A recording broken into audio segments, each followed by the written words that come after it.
That's right. What's going on, Michael? What's going on, Kelvin? How's it going, guys? Welcome to another episode of Casual Talk. I'm Kelvin. This is Michael, and we are here recovering from this crazy weekend with UFC 241. That's right. A long weekend, a long and fun weekend, but probably one of the best sporting events that I've gone to. Oh, 100%. Out of all the games that I've been to, soccer, football, basketball, UFC was just like a long weeks of events. Mm-hmm. And from the open workouts to the weigh-ins to the event itself on Saturday, from the meet and greets, like the way they put it together and the way that they do this experience, far better than I've been to any other game. Yeah, they really do a tremendous job. The like fan experience was super awesome.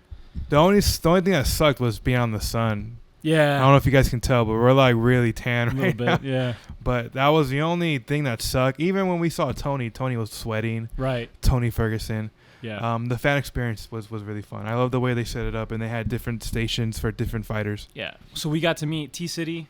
Brian Ortega, my favorite fighter. I got to meet him, got a picture, got my glove signed. I was ecstatic and super happy about that. Yeah. We saw Tyron Woodley. Well, hold on. Let's talk about him putting you on a choke. Yeah. He put you on a choke. That Brian was funny. Ortega put me in a rear naked choke, and we took the picture. And when the picture was over, I went to go move away, and he didn't let go. And he said, "I'm not letting go. I'm going to start squeezing." Yeah, hilarious. Brian was super cool. He was super like happy, humble. Like like I was telling you when we took a picture with Woodley, he didn't seem like all into it. No, he just wanted to get a picture and then on to the next.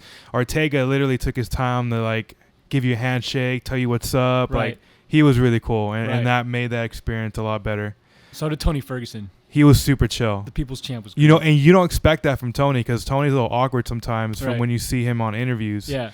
And when you see him up close, he was super chill. Yeah. Like he came up to me, gave me a handshake, told me what's up, and then I asked him to sign my glove. He was super cool about it. Yeah. So that was awesome. Tony's a very good guy. Yeah, he's a little bit bigger than I expected. Yeah, he was as tall as me. Yeah. And Ortega he's what, under six feet? Oh, yeah. Oh, he's shorter than me. Yeah, so he's shorter than me. Like when I stood next to Woodley, I mean, I looked massive compared to him. I mean, as far as height. Right. I looked massive. And then next to Cejudo, we saw Cejudo there. We did. He's a tiny guy. He really is. Very tiny guy. He's the little engine that could. Yeah, very. But the experience was dope. I bought a couple stuff there. I got my glove signed, got some pictures.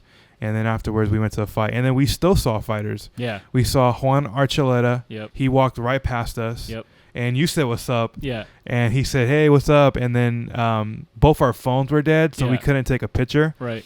After the event, we saw Thiago Santos. Yep. He was on his crunches. Yep. Walking past us, and you said, "What's up?" too. Yep. We saw Josh Thompson. Yep. Super cool. We were with another buddy of ours, and he said, "What's up?" And he shook hands with them. I mean, it's crazy like how close you are to these fighters. Like they just casually go as fans. Yeah, dope. It's crazy. But yeah, okay. For me, that was definitely the best sporting event that I've been to. If you haven't gone to a UFC event, I highly recommend that you go to a UFC event. It was awesome. I had a great time, and I can't wait till next year. And now these fights, though. Yeah, these fights were crazy. I hope you guys saw them because holy cow, man. Well, let's talk about the atmosphere when we were in the arena. Yeah, because it was packed. Yeah. Like I did not see an empty seat. No. Like up until the main card started, the crowd started really coming in, and then it was like a good 10, 20 minutes before the first fight of the main event started, and the crowd really started coming in, and the energy in that arena was loud. You know what I thought was kind of interesting? You can really feel it. Like whenever you watch these fights and then you watch like the prelims and stuff, you can always tell that the seats are empty. But something I realized is that like most of the empty seats were the seats that were right around the cage, like the ones that you can see on camera. Right. Like all the other seats filled up pretty quick. They did, yeah, absolutely. And then you can see the fighters like literally walk into the arena, and people went crazy. Yeah. Like when Colby Covington walked in the arena, holy shit, that fucking arena went bananas against him. Oh yeah. Like as soon throughout the night. Yeah. So once he walked in, everyone just started booing him. Yeah. And it was so loud that like even the people that were close to the ring would have known. Mm-hmm. You know, they're not booing at the fighters that are in the octagon fighting. They're booing at someone that just walked in and it happened to be Colby. Once he got in his seat, people on our left section started saying, fuck you, Colby. Fuck you, Colby. Yeah. And all of a sudden it gets so fucking loud.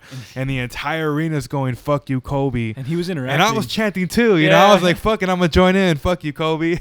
And he stands up. He turns around to our section. Yep. And I think he put his hand on his ear. He like, did, you know what I mean? Yeah. And it was, he gave us the bird too. Yeah. It was hilarious. Comedy. But there were a couple of times throughout the night where they were just chanting, fuck you, Colby, or get out of here, or blah, blah, blah. And Colby would just turn around our section and either flip us off or put his hand against the ear like he can't hear us. So it was pretty funny. What was crazy was that he was seated like 2 seats away from Ali Abdelaziz, which we know they do not get along. Yeah, so you pointed that out. Did I point that out to you, or you pointed that out to me? I don't remember. But then 2 seats to Ali Abdelaziz was Tony Ferguson, and they don't like each other. So, yeah, so that was crazy. Like, right next to Colby, you have Ali, and then next to Ali, you have Tony. And they're, like, literally in the first row right next to each other. And so I'm sitting there thinking, like, how are they not talking shit? Like, these guys don't like each other. And fast forward to after the event, I watched an interview from Dana. Yeah. And he said that there were issues with some of the fighters in Colby. Yep. I'm going to assume that Ali was probably part of that. Probably. And he had to, like, keep him in check. Yeah. So I think that's what ended up happening. They had to keep in check and, you know, not act like kids about it. Right. But yeah, that was the first thing I thought was, holy shit, these two guys right next to each other. There's about to be a fight. Yep. Or something. Yep. That's going to happen. But yeah, no, we saw a lot of fighters there. Santos. We saw Derek Lewis, who was sitting there taking pictures. Max Holloway. We saw Max Holloway. When he walked in, the crowd went bananas. Ortega, when he walked in, the crowd went nuts. Woodley was there. Ferguson, of course. Uriah Faber walked in. Dan Henderson. Chuck Liddell was there. We saw Shaq.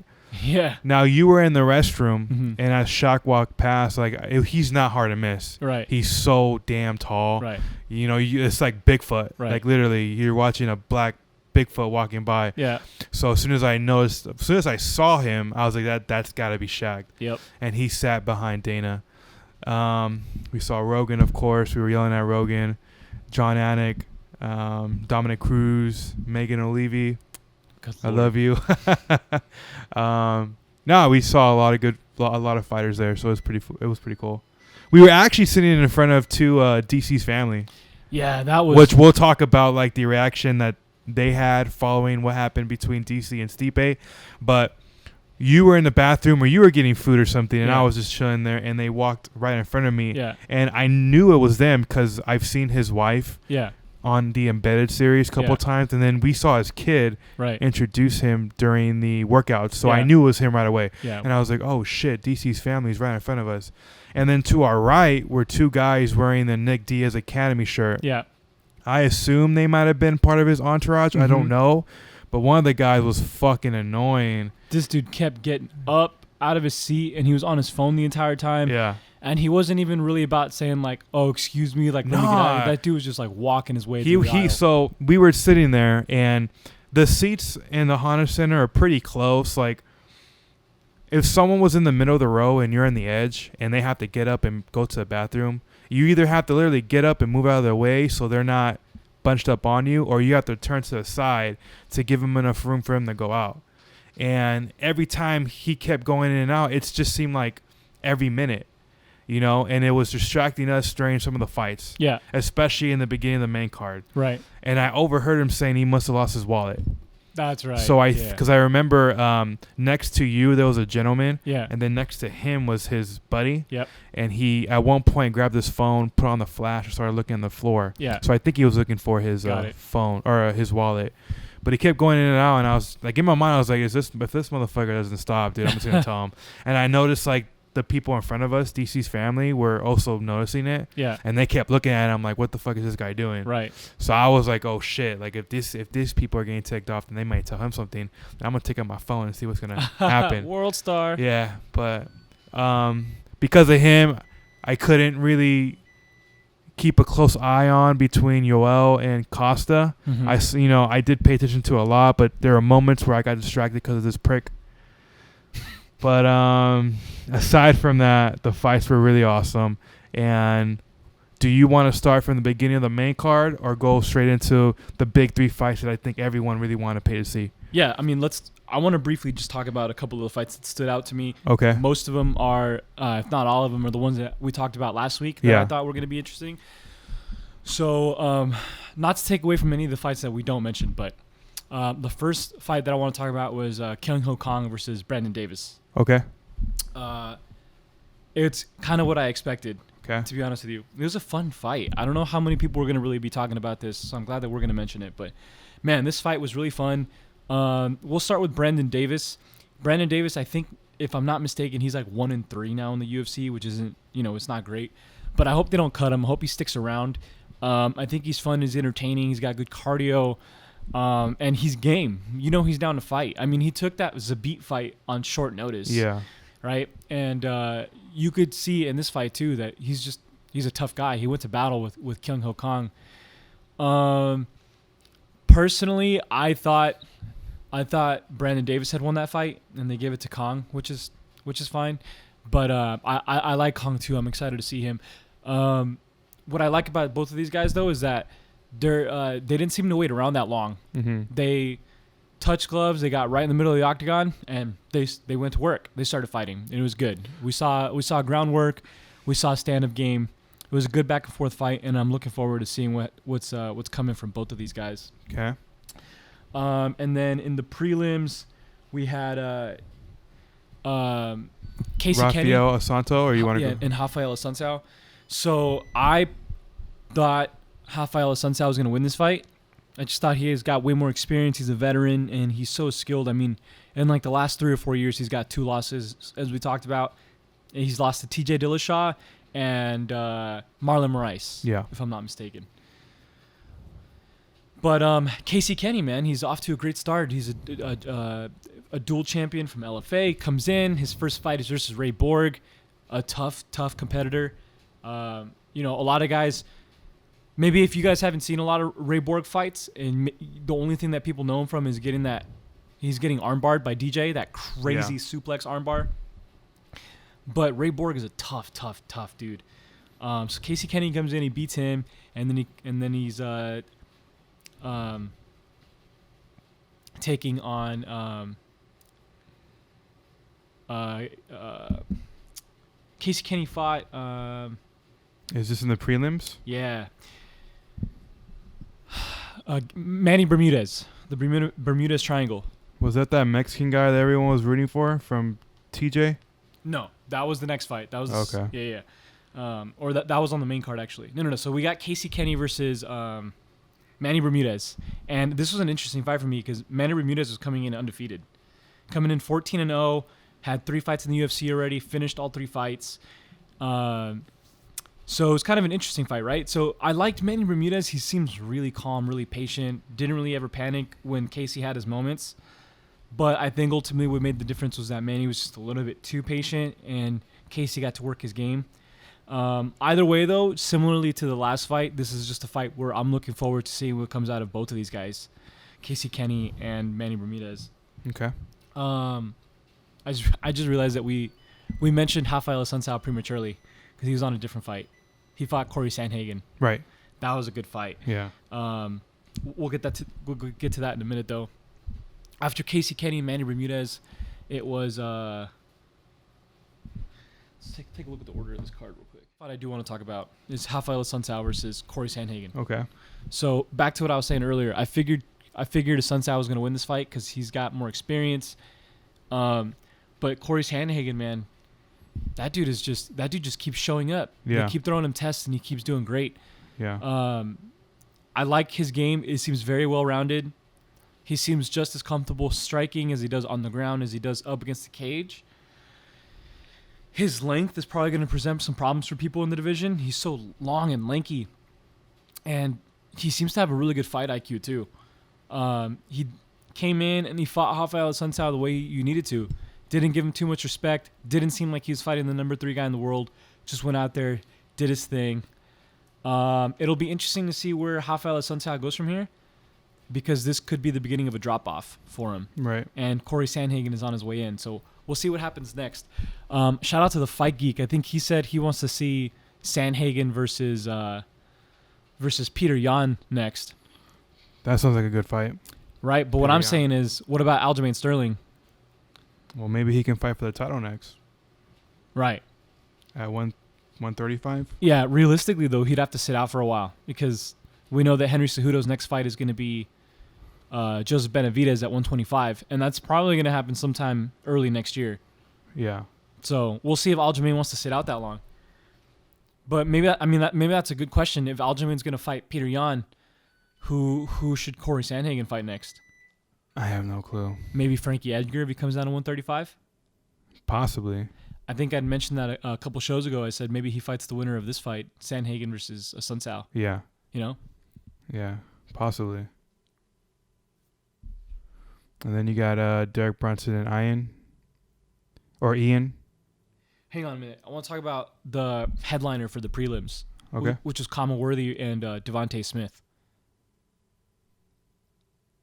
So I don't see it on here. Yeah, it's the fight right before the main card. fight. I see. Okay. Yeah, so we're sitting there in the seats, and up until this point, we hadn't had any finishes yet. And I told Michael, I was like, we're going to get our first knockout tonight. Unfortunately, it came from a different person than I thought it was. I thought it was going to be Devontae Smith landing the knockout, but it was Kama Worthy. This was exciting. So interesting lead up to this fight because they're friends, which is crazy. Yeah. Right? They're like good friends. Apparently, they had trained a bunch together. Devontae Smith comes in with only one loss, and every other fight he's had, he's won via knockout. Right? So he's coming in with a little bit of UFC experience too. And then Kama Worthy comes in. He's 33. He's a little older, but makes his UFC debut and landed a beautiful counter right over the top and made Devontae Smith start doing the chicken dance a little bit before he went on his way to the ground. It was crazy, though. I didn't expect that. That's cool. I want to see what's next from Kama Worthy now. Yeah. Right? And again, same thing, kind of a similar trend here, but I want to see what's next from Devontae Smith, too, because I think he made a mistake and got caught. Yeah. But the dude is still incredibly dangerous. Yeah. I mean, think about this. He's got 9 victories, all of them by knockout. Or all of them by finish, I'm pretty sure. Yeah. That's crazy. All right? And now the main card. Okay. Derek Brunson, Ian Heinisch. Yes. The fight played out kind of the way I expected it to. Yeah. You know, you could tell these two guys, got good grappling and decent striking. I thought I saw good things from both fighters, which made the fight kind of interesting. Both fighters had their moments. I didn't really think either of them, to be honest with you, though, looked all that great. You know? Well, I thought Derek Brunson looked pretty good from what I saw from my angle. Yeah. Now, it was hard to really pay attention because it's hard to see from our angle because in the octagon, either the camera guy is blocking your view or the way that the angle is weird. So then you'll have to look up. So it's a little hard to pay attention fully. And I have to rewatch a lot of these fights, especially the Romero and Costa fight. But I felt like Derek Brunson looked pretty good from what I was seeing initially. But I have to watch that fight again. Yeah, and it's nice to see him string together a couple of victories now, too. Yeah. He's got 2 in a row after getting dismantled by Israel Adesanya. I know. Anyway, which is crazy. Even though it's a loss for Ian Heinisch, I think he's got an interesting future in the UFC. Okay. He seems to have, I mean, again, I didn't think either of them really looked that great, but he seems to have all the skill sets necessary to compete at the high level in the UFC, even though he lost. Yeah. And then we have Gabriel Benitez versus Sadiq Youssef. Was that in the main card? Yeah, it was. It was the fight afterwards. So this fight was really interesting to me. This was the one that I called out last week. Yeah. As like the big fight to watch out. So Sadiq obviously has a lot of power for the division. The dude is really strong. He's explosive, and he's not too gun crazy. He seems to know kind of when to take his foot off the gas pedal a little bit. Yeah. But Gabriel Benitez is just, that dude's scrappy, you know? So I knew it was going to be a fun, interesting fight going forward, even though I had picked Sadiq to win. I got a little excited, though, when I see him. He dropped Sadiq, and I was like, man, he can really make this interesting. Once they got back up to the feet, though, Sadiq landed a beautiful counter shot. Yeah. And sent him on his way home. Yeah. It'll be interesting to see who they give Sadiq next, honestly. Yeah, I have no clue. I don't really know much about him personally. I actually don't know much about both the fighters personally. Yeah. I just know that it was a good fight. And was it a featherweight fight or? Yeah, it's featherweight. Featherweight. I mean, who do you think he'll fight next? I don't know. So, I mean, let's take a look at that featherweight division. We've got actually pull up the rankings. We'll talk about it. But we know for sure there's a couple people up at the top that are booked, obviously. Max Holloway and Volkanovski are probably fighting next. Yeah, Max Holloway, Ortega, Aldo, Frankie Edgar, Cubs Watson, Jeremy Stevens, Patricio. Wait a minute. This is not. I was going to say. That's MMA. Hold on. There we go. So you have Alexander Volkanovski, Ortega, Aldo, Edgar, Zabib, Chen Sung, who I think that's Korean Zombie. Yes. Yair, Jeremy Stevens, Renate Moicano, Emmett, Qatar, Arnold Allen, Shane Burgos. I'm not even going to try and pronounce this guy's name. Mirsad Bektic. And Ryan Hall. Interesting. I don't know much about this fighter, so I can't really give you my honest opinion on who he fights. Yeah, next. That's interesting. I wonder if they give him a guy like read those last 5 again. 15 Ryan Hall, 14 Mirsad, 13 Shane Burgos, 12 Arnold Allen, and 11 Calvin Qatar. I could see him maybe getting one of those two guys, Arnold Allen or Shane Burgos. Okay. Wow. Personally, I think him versus Shane Burgos would be really fun. Okay. Man, that'd be cool. That'd be cool by the end of the year. Yeah. Have him do that fight. But all right, want to talk about the big three now? That's what I want to talk about. Yeah. So we got Yoel Romero and Paulo Costa. Which I told you was going to be the fight of the night afterwards, and it ended up being the fight of the night. This is where the energy really started getting crazy. Yeah. Right off the bat, I think Costa drops Yoel. He gets back on his feet. Then he lands, looked like an uppercut. Mm-hmm. Absolutely dropped Paulo. And I thought, like, this was it for him. He gets back on his feet, and it was just a brawl for 3 rounds, basically. And Yoel just sticking his tongue out, like, "No, I'm not tired. Like, keep on coming." Right. It was funny to see him do that, but the energy for the fight was crazy. Oh yeah. Brawl, everything that you can expect between these guys, and it was a very close fight. I have to rewatch this fight to really get a better understanding who, you know what I mean? Because, like, again, it's hard to pay attention when you're not that close, and then also everything going on around us. But from what I was seeing, it was for sure a close fight. People were booing Costa after they announced the winner. Yeah. I don't know if they just don't like him or they maybe didn't agree on the decision. It's probably a combination. But I didn't think it was a robbery. It could have gone either way. Yeah. Again, I have to watch the fight again, but yeah, I wasn't mad. Wait. Yeah, I can't wait to watch that fight back. Yeah. Fortunately, I got to wait that month until they released it on Fight Pass. It was a little tough to really see like all the details being there in person, but yeah, I mean, I thought Yoel was gonna get the nod. Okay. But again, I mean, it was kind of hard to tell. I mean, now that I think about it, looking back on it, every time Yoel stuck out his tongue like that, it was right after he had gotten hit. Mm-hmm. And to me, it seemed like it happened a lot. So yeah. There's a good chance that there's a bunch of stuff that I don't remember seeing or that I didn't pick up on. Yeah. So I can't wait to go back and watch that fight. But geez, man, that was an entertaining 3 rounds. It was. It's crazy. It was a crazy fight. And afterwards, Paula calls out Israel and Robert. And I would love to see that fight, either between those two, the winner of those two. Yeah. I was very impressed with Paulo. I think this guy, he looks so sharp in that fight. Personally, I felt like he looked sharp. That I think he really made a name for himself on this fight. Being a guy like Yoel, mm-hmm. how dangerous he is and the knockout power he has, and just the way he's built, right? I think Paulo Costa... I think Yoel actually met his match. Like, yeah. I think if you really think about it, Yoel, when you look at Yoel and Paula, you can essentially look at Paulo as Yoel's twin, just younger. Yeah. Right? Just the way he's built, how hard. Like, there were times during the fight when he hit Yoel, you can hear that from our end. Mm-hmm. It was so loud that you Mm-hmm. can hear those punches, and it's crazy. And I think Paula is like a younger version of Yoel. Okay. And so this guy, I don't know. I'm just very excited to see where he goes from here. I hope he gets a title shot because that'd be super exciting for me to watch. Yeah. And for everyone. And I'll keep my eye on him because I think he's a really good fighter. I think you got to figure he probably gets the next shot. I think so too. When that fight goes down, I don't know. Yeah. Well, because he wants to take time off. Okay. Yeah, he said he wants to take time off.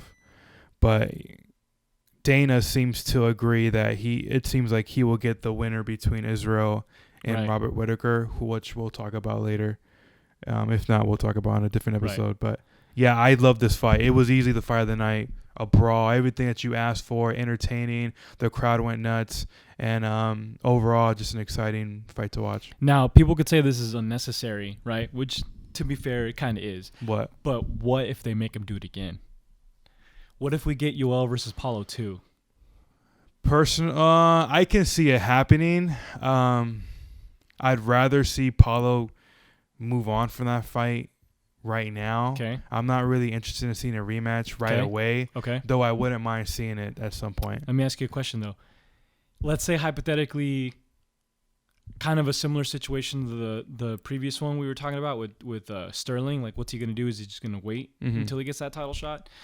I mean, because we're now 2 months away from when the middleweight title gets fought for, right? So he's got to wait. He's got to wait 2 months for this fight to happen, and then after the fight happens, who knows how much longer than that he's got to wait. Right. So let's say he doesn't want to wait. He wants to fight again. I don't think he's that guy. I don't think he's gonna want to wait. Okay. Why would you take a fight if you know you're gonna get a title shot? That's not very smart. Why would you fight Yoel Romero again after you beat him once? Right.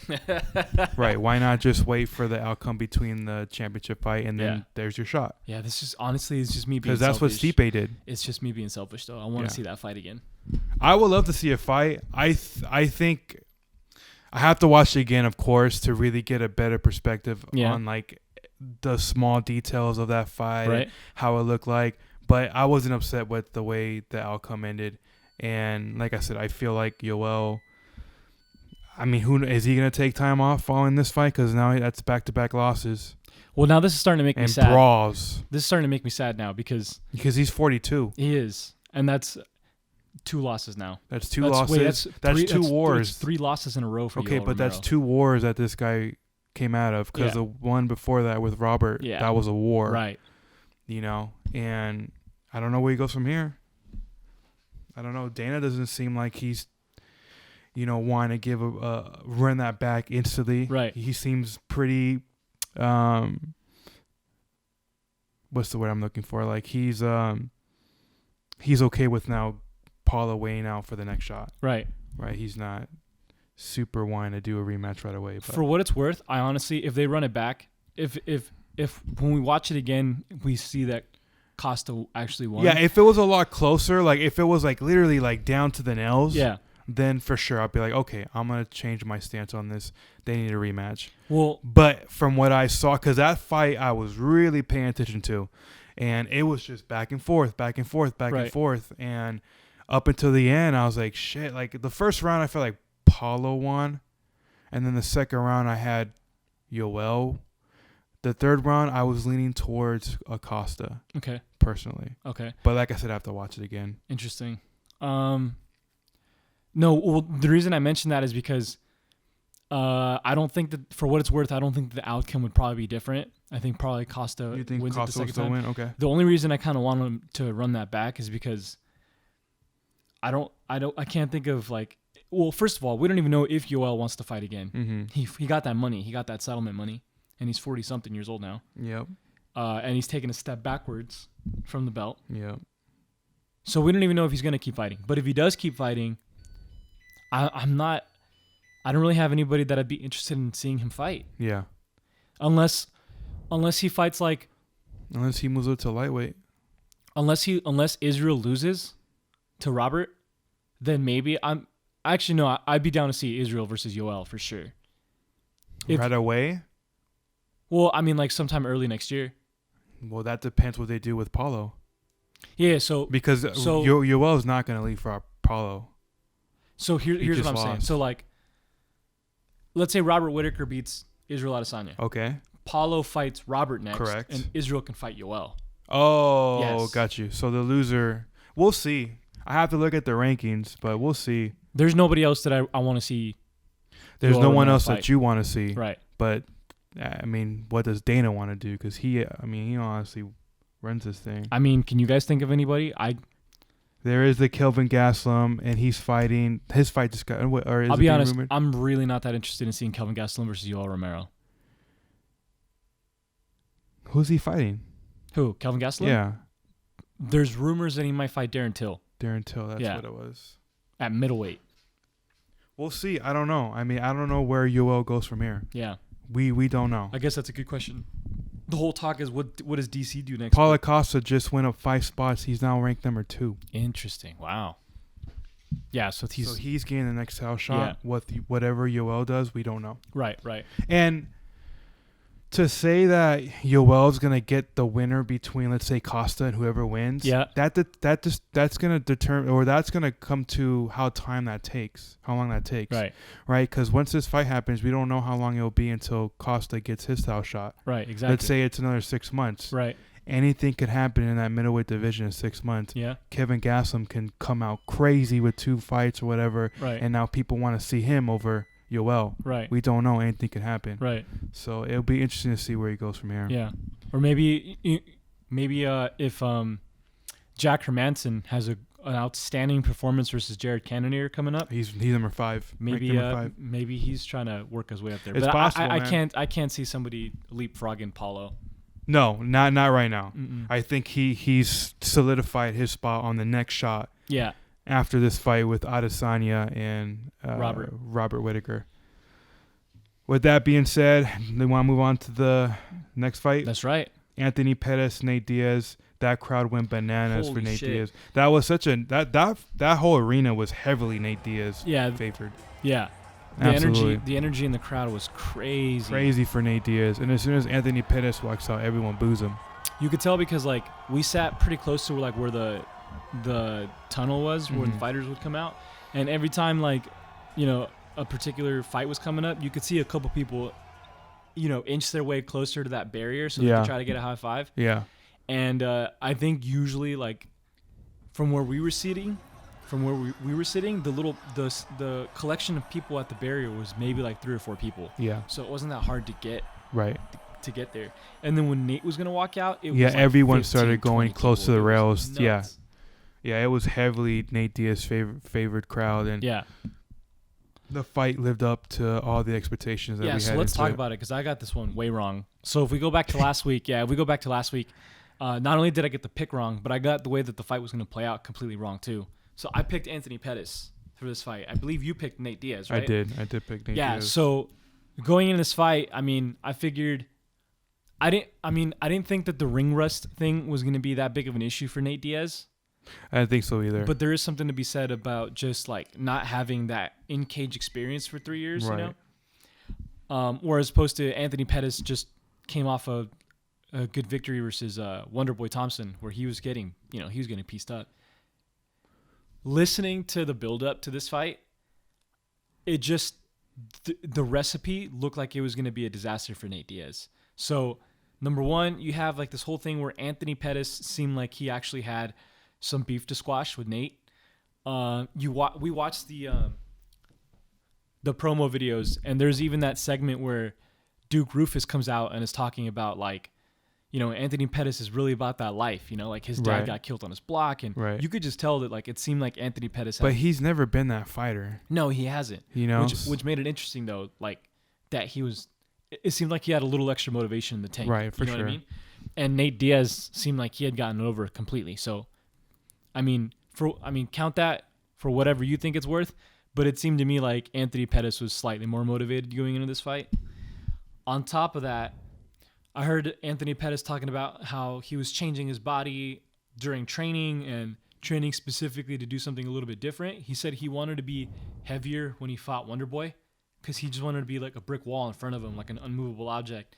But with Nate Diaz, he was trying to get a little lighter, a little more elusive so he could use a lot of speed, right? That, to me, like all of those things, the way that I thought the fight was going to play out was Anthony Pettis was going to use his mobility to move around, pick his shots, you know, take those big shots, take like, you know, spinning kicks to the head. I thought he was going to employ the leg kicks a lot more, which he did. He started using them to some success in the first round. And then we ended up finding out he broke his foot in the first round. Yeah. So that's maybe why he didn't go to it as much later on. Or I'm not sure if if Nate Diaz was just reading him and staying out of the way better. But I feel like when the fight started, it was going the way I thought it was going to go. Anthony was moving around. He was kicking at the legs. But then I don't know if it was the broken foot or whether it was just that famous Nate Diaz pace. But especially in the second round, it's just started getting away from Anthony Pettis. That pace was just crazy. Yeah. The thing that I was really impressed by was Nate's cage work. When he was pushing him up against the cage, using knees. The ground exchanges were really fun too. Yeah, they were. This fight played out exactly how I thought it was going to play out. It's kind of funny because it's one of the few fights where I can't think of very many other fights that I can think of where I've seen the crowd that excited when there was a grappling exchange going on. Yeah, it was fun watching that. Yeah, you could tell. Because it was just back and forth. And then Nate was slowly trying to get in position to pull up a submission. Yeah. And then just the technical skills that go into that, and then Anthony trying to counter it. It was pretty cool to watch. Yeah, and I think it's kind of interesting, too, in the build-up to this fight, Anthony Pettis had talked about his lack of struggles on the ground, and that like nobody had ever even attempted a submission on him. And Nate Diaz attempted. He tried it a couple things. 2 or 3 times. Yeah, like a couple times he tried to go for the choke because he was on his back. Yeah, and then Anthony was trying to get out of it, but there was 2 times when he was on his back that I thought he might pull this off. Right, which is nuts. But credit to Pettis, he slipped out of there. Right, and then the post-fight interview. So a couple things. Well, hold on. Let me give my analysis for the fight. Okay. This fight played out exactly how I told you it was going to play out. Okay. The same way that Anthony Pettis looked against Wonderboy was how I saw against this fight. Okay. He had a quick start, but then dropped off significantly after that. Right. So Nate Diaz had a very slow start right away, and you can see it. Pettis was faster, throwing punches more. By the time we got to the end of the first round, then beginning of second or throughout the second and third, it was all Nate Diaz. And I was not surprised. I was surprised by how sharp Nate Diaz looked after 3 years not fighting. Yeah. That shocked me more. Anthony Pettis is, for me, I feel like he's a bit overrated.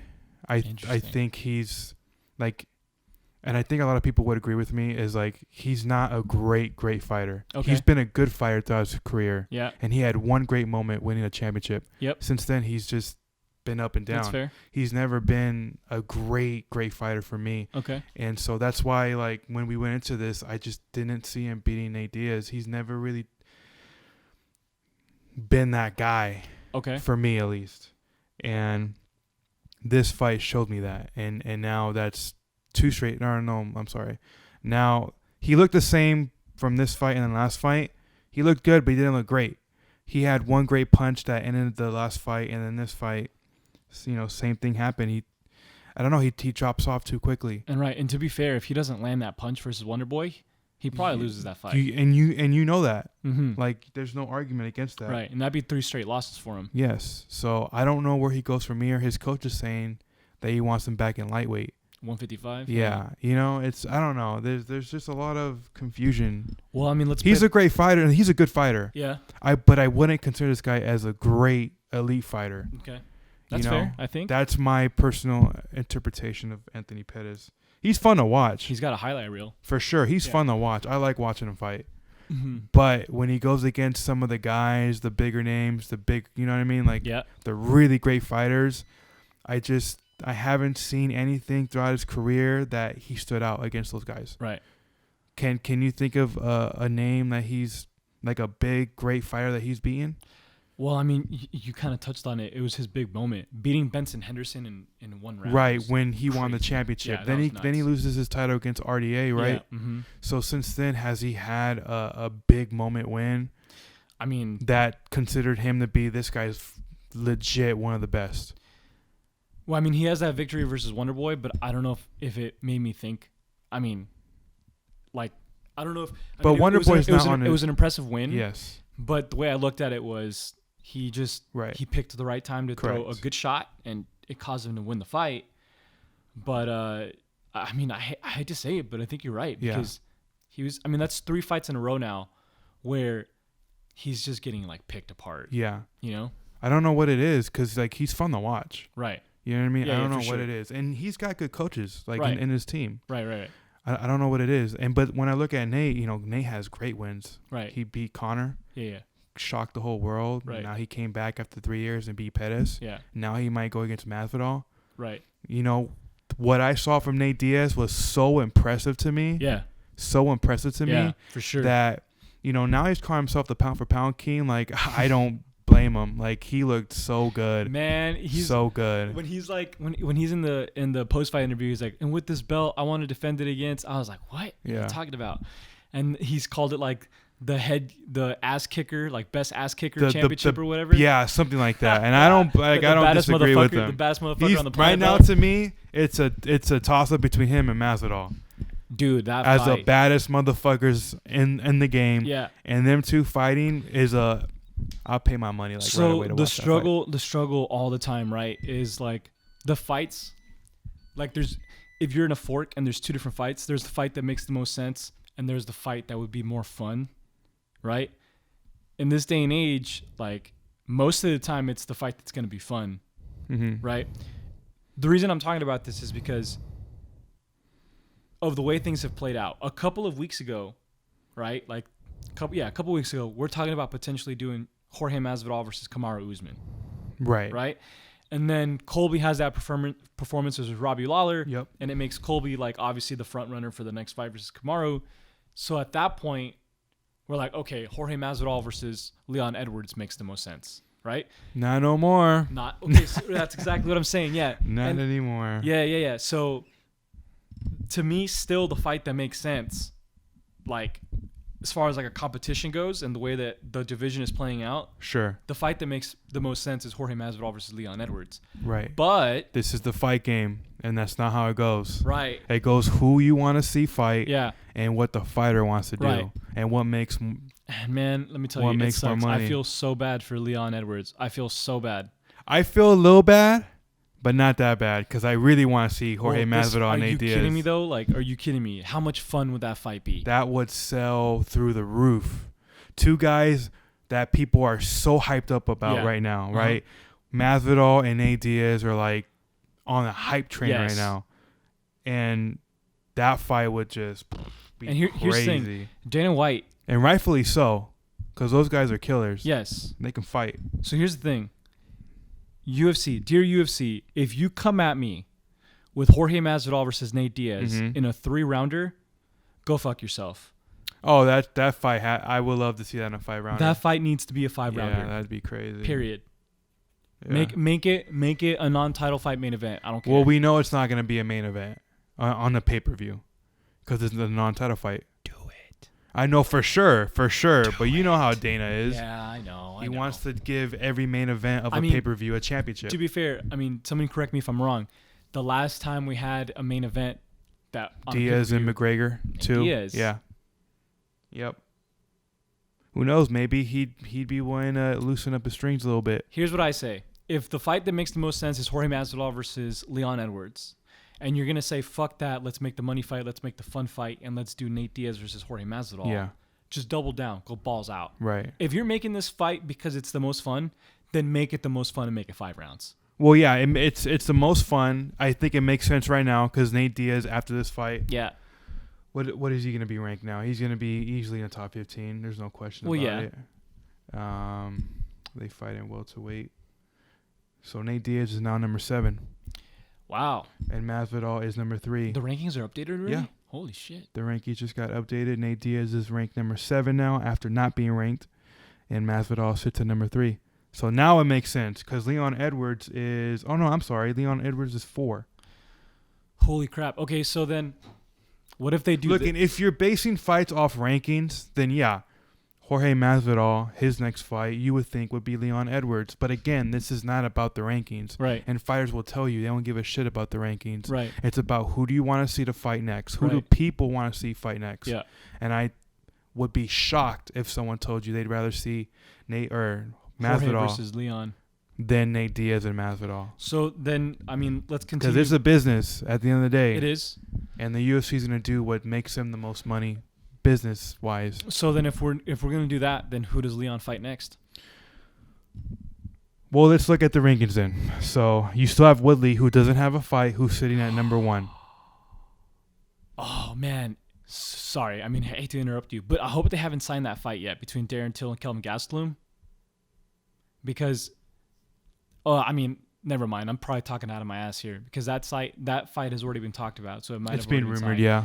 And Darren Till is already rumored going up to middleweight, Mm-hmm. right? And then on top of that, I personally don't want to see Darren Till at welterweight again, right? But if he does go down to welterweight, the fight to make is Darren Till versus Leon Edwards. That'd be a great fight because Darren Till's number 6. Yeah, and you do that in but they don't have anything for I don't think they have any booked for England and the time frame that it would make sense. Right. Yeah, you have Woodley at 1, Kobe at 2, Masvidal at 3, Leon 4, RDA at 5, Darren Till at 6, Diaz 7, Santiago Ponzinibbio at 8, Wonderboy Thompson at 9, and then you have Maya Askren. Pettis is now at number 12. Wow, this is really interesting. What do they do? Because I know Leon doesn't want to fight anybody ranked below him, which is fair. Right. The guy's He's on not getting the Masvidal fight. I'm sorry, Leon. You're not getting it. I mean, Jesus. I'm sorry. This will be interesting to look back upon once we get some of these fights announced. Because what the hell did they do here? With Leon Edwards? With this whole welterweight situation right now. Well, we know Kobe's getting Usman next. Yeah. We know that for sure. Yeah. Now, I don't know if they book this Nate Diaz and Jorge Masvidal, is that fight potentially the next in line between the winner of Kobe and Usman? This might be a bit controversial. Because apparently UFC have promised Masvidal a title shot, and he wants either title shot or big money fights.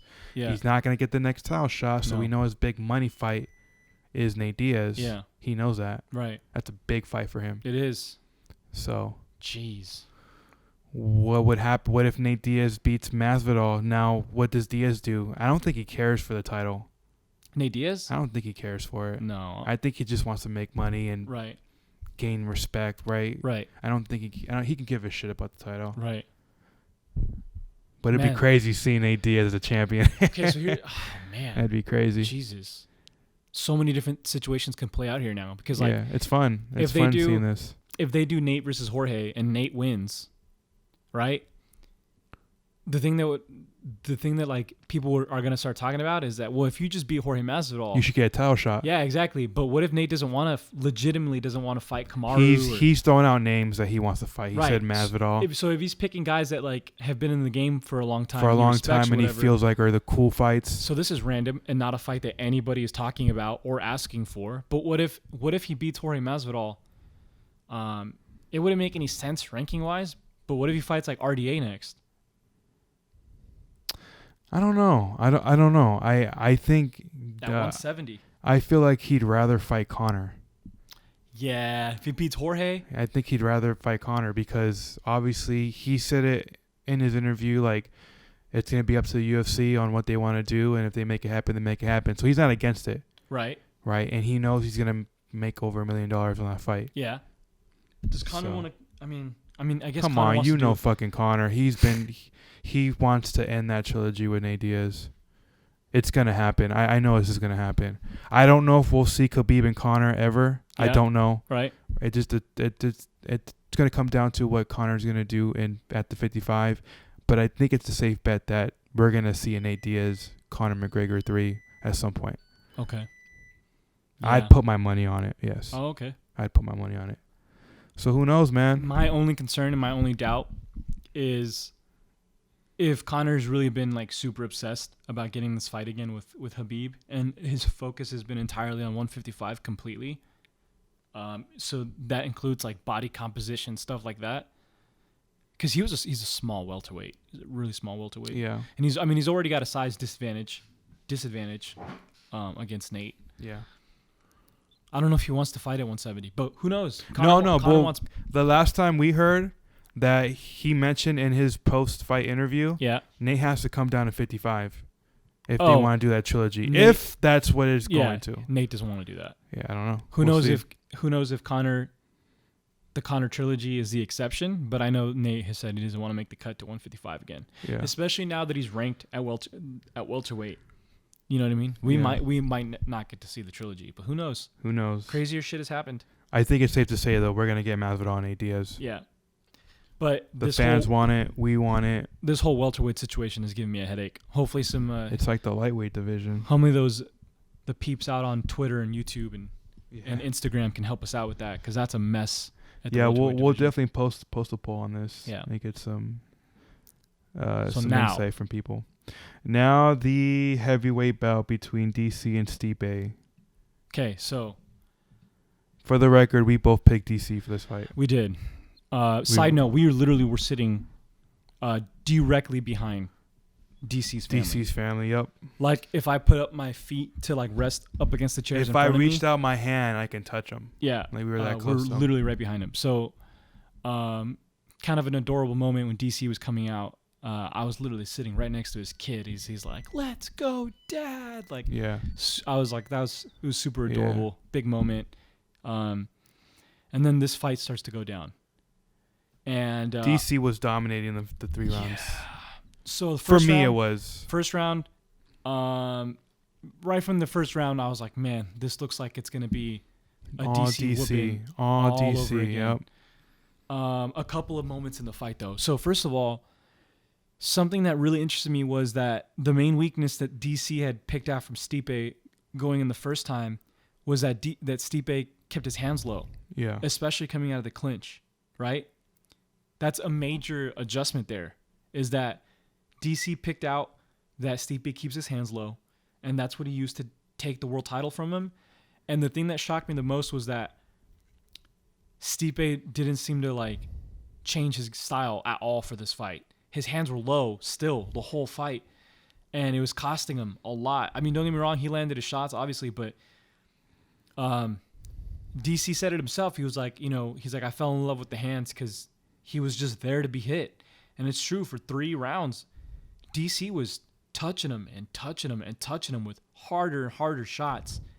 And the entire time that the fight is going down, through rounds 1 through 3, I'm expecting the knockout blow from DC at any moment, because he just kept landing. And I kept mentioning to you, I was like, dude, Stipe just keeps getting hit and he doesn't seem to be covering up. Yeah.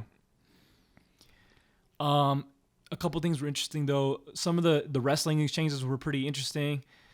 That slam was wild.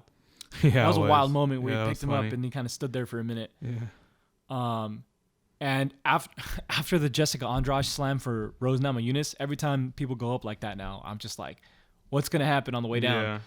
Yeah. And then the 4th round came.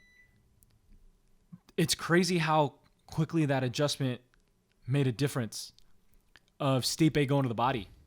Yeah. Because, I mean, we were right there. We saw it happen multiple times. Yeah.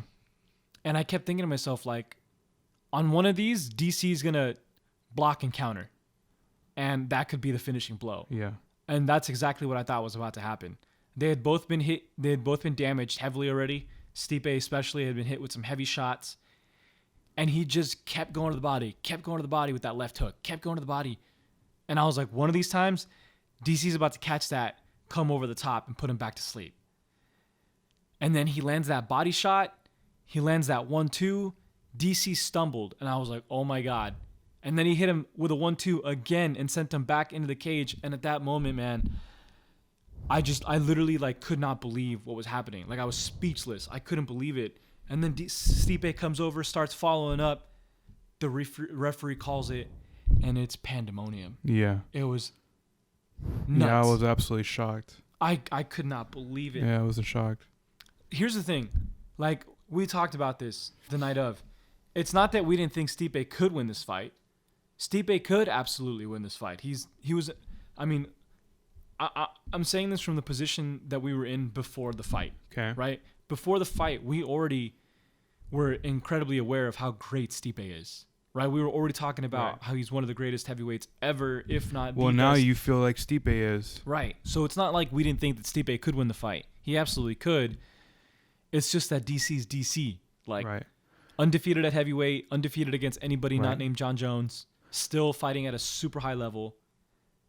But when I actually saw it happen, when I saw DC start to crumble against the cage, I wasn't prepared for that. Like, I couldn't believe it. It's crazy. What a moment. I'm going to not go so fast to say that Stipe is the greatest heavyweight of all time. Yeah. I think that's still up for debate, obviously. Yeah, I still think there needs to be a trilogy before I can say, all right, Stipe is the greatest of all time. Yeah. Because Stipe was getting worked 3 rounds. He was. One punch, changes the whole fight. We saw that with Pettis and Wonderboy. Here's an underrated moment of the fight, which I haven't seen anybody talk about.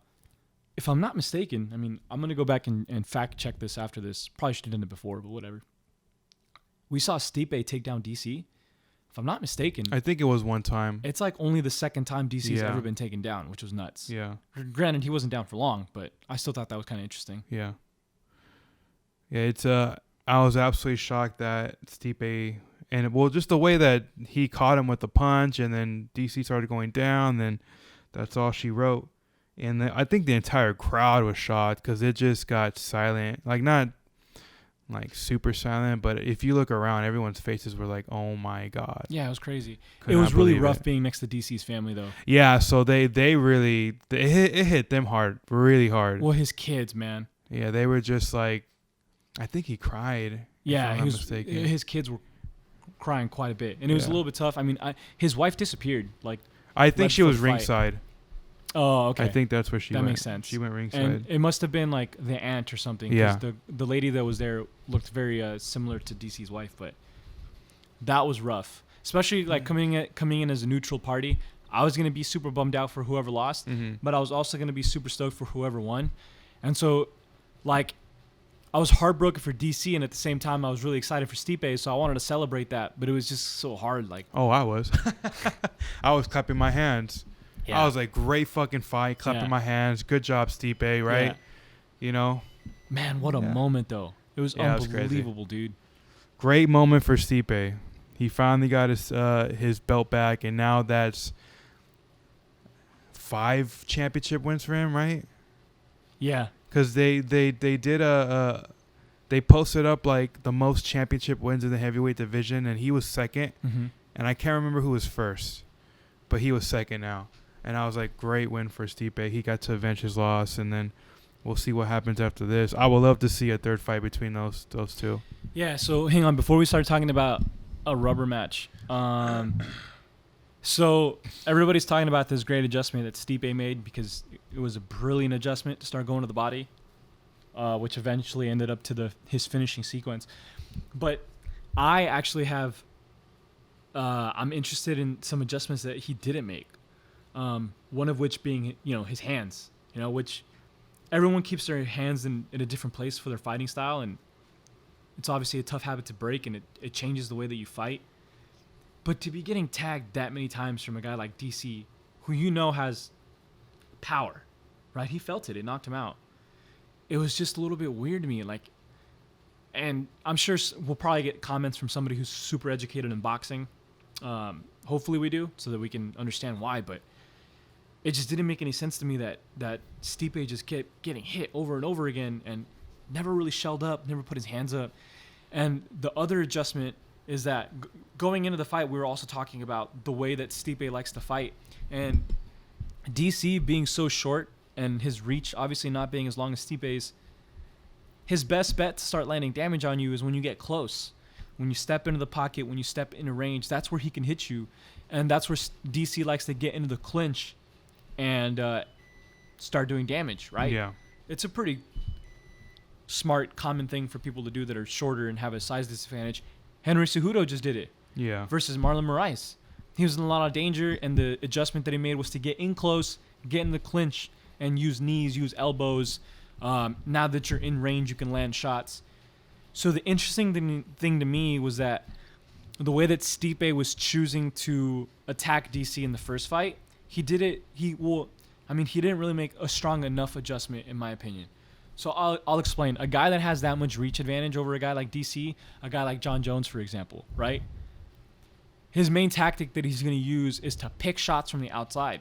Because if you get in close, that's where DC can start doing his damage. If you're staying at range, you can maybe encourage DC to start shooting more to try to make it a close fight. But Stipe wasn't doing that, really. I mean, he throws leg kicks and stuff, but he's mainly a boxer, so he wants to use his hands. But I was intrigued because he's not really using it in a way where he's using space to his advantage to fight DC. In the first fight, I thought he was doing what he normally does, which is to step in, get in range, and start landing when he's in range, right? When you're stepping into the pocket, which is what cost him in the first fight. Because he was stepping in range with DC, getting into the clinch, and that's when DC landed that bomb. To me, if you ask me going into the second fight, you make the adjustments so that you fight on the outside a little bit more, and he didn't do that. I mean, he did it more than he did in the first fight, right? Which is to be expected because the fight went on longer. But he got hit way too many times. I mean, he really didn't make that adjustment. He stuck to his game plan, I guess. Stuck to what got him to the dance. But he was still getting in close, and he wasn't really trying to avoid the clinch all that much. Like, it just... When we're watching that fight, I'm just expecting Stipe to get knocked out. Like, it was fun to watch them both get hit back and forth, right? And see that they both have a chin and that they both have a lot of heart and that they both wanted it really bad. But I just kept looking at this fight like Stipe is about to get knocked out. He just keeps getting hit, and DC got to implement his game plan. He was using the clinch. Stipe was stepping into him. He was there to be hit, like DC said. And then going into the fourth round, when he was going to the body, as I mentioned earlier, I was just like, DC's going to counter this. I think all of these things playing out in my head is what made ultimately the finish so shocking. Like, I was just like, what the hell, dude? Couldn't believe it. It's crazy. How do you notice all this stuff? Because, like, we weren't even watching. We were sitting there live. Yeah. It's hard to notice all that stuff. Yeah, it is. I don't know, man. Just observation. Way too much time thinking about I have to watch these fights again. Yeah. I have to. Yeah. But now the $1 million question, right, is like, what do we do with these guys? So let's start with the one that's a little bit easier to digest. Stipe. What's next for Stipe, right? The two obvious ones. Do we do the trilogy with DC? Or do we do the rematch with Francis? It's going to come down to what what's his next move. Yeah. And what Stipe wants to do too. Yeah. Well, I mean, if DC decides that he wants to fight again, I think Stipe is going to go with DC next. Okay, so here's where I can see the argument for that. If DC decides not to retire and come back and fight, at that point, it's all but guaranteed that is definitely his last fight. Correct. Right? So everything that DC's done for the sport up until this point, I can see Dana, and I think he already mentioned it actually, that, it's he's not ruling out the possibility of a third fight. I think given where DC is in his career and the fact that he won the first fight and was winning the second, I can definitely see that argument for the third. Not to mention, I don't mind seeing Francis knock somebody else out on the way to another. Right. I mean, I'm sure Francis wouldn't be happy to hear that, but it can only help his case for him to get another knockout highlight reel. Yeah. Before his next title shot. But I mean, if they want to, let's say DC does retire, if they want to do that Francis fight, I'm all for it. But what do you think they're gonna do? What do you think? What do you want to see? Oh man, jeez. I think I'd probably want to see the rubber match with DC, just because I would too. Just because I think DC is still an incredibly high level fighter. Yeah, I don't think DC's gonna walk away from a loss. But here's the thing. So he's now only lost to two people, Jon Jones and Stipe. Right. He's lost to Jon Jones twice. Does he want to lose to Stipe twice? I don't know. At that point, he'd be 0-2 versus Jon Jones and 1-2 versus Stipe. Right. But that's piggybacking if he loses. Right. He was winning that fight. He was. So, I don't know. I mean, if they run it back, I'm going to favor DC again. Oh, yeah. You know, unless he gets punched out of nowhere and that changes the course of the fight. I still think DC's a better fighter. Yeah. And he showed it for 3 rounds. He just got unlucky and, you know, Stipe landed a really good punch that changed everything. Yeah, I feel so bad. Right in that moment. I'll be honest, for as much credit as I give Stipe, or I shouldn't say that, for as much respect as I give Stipe, I've counted him out so many times. Stipe was getting pieced. Yeah. Those first 3 rounds. Absolutely pieced. Well, the reason why I said what I just said is because if he fights DC for a 3rd time, I'm picking DC. I'm picking DC again, and if he fights a rematch versus Francis, I'm picking Francis. I'm going to pick DC or Stipe. Okay, look, here's the thing. Let's talk about... Because of the ground game. I don't think Francis Ngannou has a ground game. Let's talk about Stipe versus Francis for a minute. Okay. So if that happens. Right. Okay. It would not be a shocker at all. You don't have to be a rocket scientist to see a rematch with Francis playing out the same way that it did the first time, right? Because I think a really important thing that Stipe displayed in that fight was just how incredibly world class he is. Stipe? Yes. Oh yeah. Right. No, he's a world class fighter. He's a complete fighter, whereas opposed to Francis, with all due respect to Francis, is just a knockout artist. Right. And to be fair, one of the best we've ever seen. Right.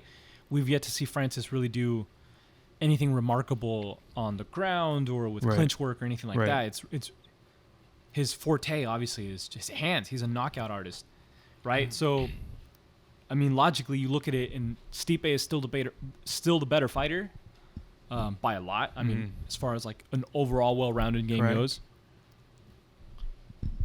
But the common talking point, right, is that obviously this is a Francis that's matured. Okay. That's experienced. Okay. Right, and he looks very much improved. He does. Right, and he's coming off 3 straight first round knockouts. But his style is still one-dimensional.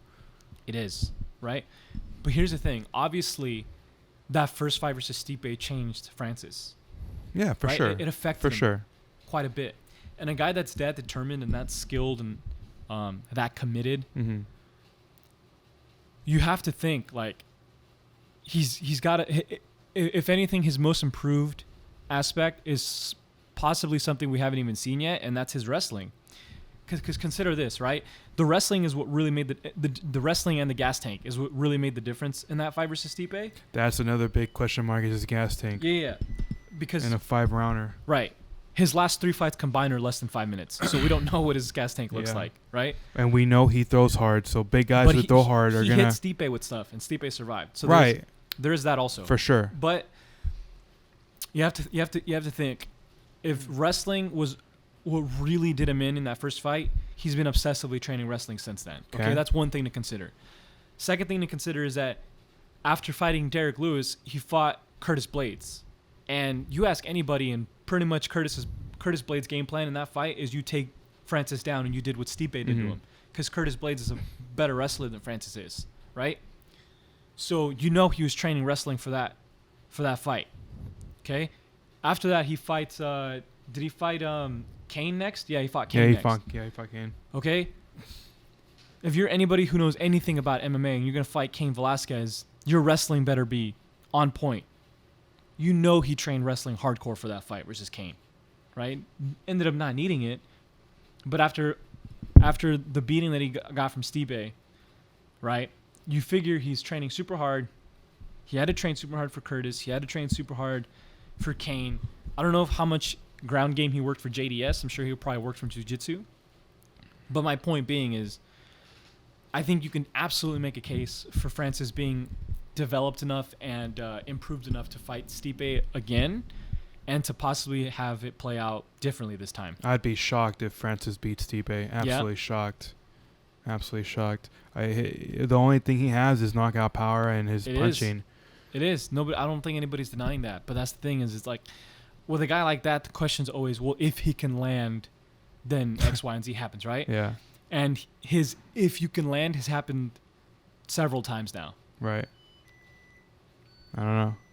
I'd be shocked. I think Stipe is a smart fighter. He's coming off a loss against arguably the greatest heavyweight of all time. He is. I'd be shocked if he loses against Francis. That's fair. Because one thing that we saw is Stipe can take a punch. Well, actually, I was about to say the opposite right before you said that. I was gonna say, let's look at his last 2 fights. In his last 2 fights, he's been knocked out in the first round. Stipe? Yes. Okay. That first fight versus DC. Okay. And I'm pretty sure if you ask me if you ask pretty much anybody who hits harder, DC or Francis. For sure, Francis. Yeah. Okay. So there's one of his For last sure. 2 fights he got knocked out, and then in this last fight he was getting hit quite a bit. He was. It's not a good combination going in to fight a guy like Francis. If your last 2 fights you got hit a lot, and the other one you got knocked out. For sure. But Francis doesn't throw combinations the way DC does. Well, I don't think so. Right. I think maybe he does now. Who knows? I don't know. I think Stipe can be smart enough to let him get tired exactly like he did the first fight and then take him to the ground. Yeah. And then that's all she wrote. Overall, though, enough to make that fight interesting, though, yeah? I'm not interested in seeing that fight again. Really? Okay. Yeah, I'm not. I think in the heavyweight division, I would like to see DC and Stipe run it back. Okay. If they don't run it back, I love to see John Jones move up and fight Stipe. Okay. Yeah. I don't think he wants to do that, though. Who, John Jones? Yeah. I don't know, because John Jones has flirted with the idea of going up to heavyweight. Yeah. He doesn't want to fight DC at Man. heavyweight. Okay, so here's the thing. But he's mentioned about fighting Brock at heavyweight. Right. So why not? Why can't he fight Stipe? If John Jones, I think he Phil doesn't. the MMA dude, if you're listening to this, I hope you hear this. If John Jones agrees to go up to heavyweight to fight somebody, right? I don't think it'd be DC. Especially right after DC like retires, I'm gonna be fucking furious. And I'm a fan of John Jones. Yeah. He's smart. John Jones carefully picks his fights. But man, I'll be so bummed out if he goes up to heavyweight to fight somebody and it's not DC. Right. Come on, man. The fight to make is you versus DC at heavyweight. I don't know. I like to see that at light heavyweight. Okay, but here's wait, what at light heavyweight? Him versus DC? Yeah. Interesting. Yeah. Okay. Why would John Jones move up to heavyweight? I think literally the only person on the planet Earth that wants to see that fight at 205 again is DC. Right. Everybody. Dana. But why? Fans, But why his make that a coaches. heavyweight? Because we've already seen it twice at 205. So then why not do it a third time? Why move it up a weight class? Why does it need to be heavier? That way it tailors towards DC. Yeah. You see, that's Because- being biased. Well, I mean, the first 2 ones are tailored towards John, Well, DC fought at light heavyweight, so He you did, can't but make that argument. but that's not. and that's, he was a champion. But that's not his natural weight class, though. So DC fought John Jones. But John Jones has never fought a heavyweight, so why make him go to a weight class that he's never fight in? Because if the third fight at 205 plays out the exact same way that the first 2 did, which there's a good chance it does, that's not very satisfying. Like, why if John Jones beats DC the same way that he did the first 2 times? So then that says that John Jones is the greatest light heavyweight of all time, and DC doesn't belong in that division, right? Yes. He's a heavyweight. But we're not necessarily just talking about light heavyweights. We're just talking about fighters in general. Okay. So if we've already seen that fight twice at 205 and it plays out the same time at a third time, we're like, why did we do that a third time? Like, let's have it so that it's a little more interesting somehow. Let's change something about this fight. Okay. No, I can see that argument. And that's the only thing Change that you could things change up, is change the weight class. For sure. You know? Yeah, I can see that. Also, if John Jones goes up and beats DC at heavyweight, then there's no question at that point. Like, the dude's the greatest of all time. Right. That'd be a tough fight for John Jones if he fights DC at heavyweight. Right. But it just seems like he knows, like, if they're gonna fight again, it'll be back to 205. Yeah. Because he took that belt from DC. He was a champion twice. Yeah. If you want to beat him at the weight division, you lost. Yeah, I mean, I find it respectable that DC wants to fight him again at 205. Right. I think that's like... It's like the Conor and Nate Diaz thing. When Yeah. Conor lost, he's not going to, come back down to 155. Right. He stuck it at 170, beat him. Right. Now that he beat him, now you want a third fight, come down to my weight now. Right. But we're getting slightly sidetracked. So if it's not for Stipe, if it's not DC and he retires, right? And it's not Francis, who does Stipe fight? If Stipe doesn't, so if DC retires, I feel like the UFC is gonna do the Stipe and Francis fight. Okay. Or if John Jones keeps flirting with the idea of moving up to heavyweight, I can easily see Dana White calling both those guys would be like, hey, you guys want to fight a heavyweight? Let's fucking do it. Yep. That's a big fight than him and Francis. If John Jones doesn't want to ultimately go up to heavyweight, then yeah, of course, I see Stipe defend his title against the next guy in line who is Francis. Right. Yeah, absolutely. Jeez. It's just going to come down to what DC's going to do. Right. It all hinges on his whether he's going to retire or not. Right. And if he doesn't retire, I can see him getting that third fight. Yeah, personally, so we put out a poll, right, last week that said if Stipe beat DC, what does DC do? Yeah, does he retire? I think it was 60% or somewhere around there. People want to see DC just walk away from the sport. Yeah. Ultimately, we'll end that conversation on this note. I ultimately want to see DC. Yeah, I want to. I still think. Oh, okay. So you want him to finish? Yeah, I just want to call it a day. Like, I just try to put myself in his shoes, right? If I'm regarded as the best of all time, I don't want to walk away from a loss. I want to go out with a victory, go out good. And I don't know. And like knowing that the way that fight played out and that he literally pieced the guy up, right, made one bad mistake and cost him the fight. Yeah. I just feel like the competitor in him is going to want to give it one more go to rewrite that mistake and walk away as a champion. Honestly, and this is such a shitty reason to not want to watch that fight, but I'm such a big fan of both of these dudes, and it hurt watching both of them lose. Like when they both lost. That I wouldn't want to see either of them lose twice. Yeah. Honestly. Yeah. I don't know. We'll find out what DC wants to do. But if I'm Dana White, I'm just gonna hope that DC retires, and then I do Stipe versus Francis 2, and then we move on from there. Yeah. We'll see what happens. Now, if they do Stipe versus Francis next, and Francis wins, then we've got an entirely different conversation. I'd be shocked. Yeah. Yeah, I think we said everything we had to say for that one. Yeah. So let's talk about some other nonsense. All right. So what do you got lined up? Cejudo versus Aldo at 135. Yeah, so there was a headline that I just saw this morning about those two potentially fighting. Yeah. That's a good fight. It is. I don't know how it'd play out, though, because Aldo hasn't fought. When's this last fight? Earlier this year? Yeah, he fought Alexander Volkanovski. Yeah. I don't know how that fight plays out.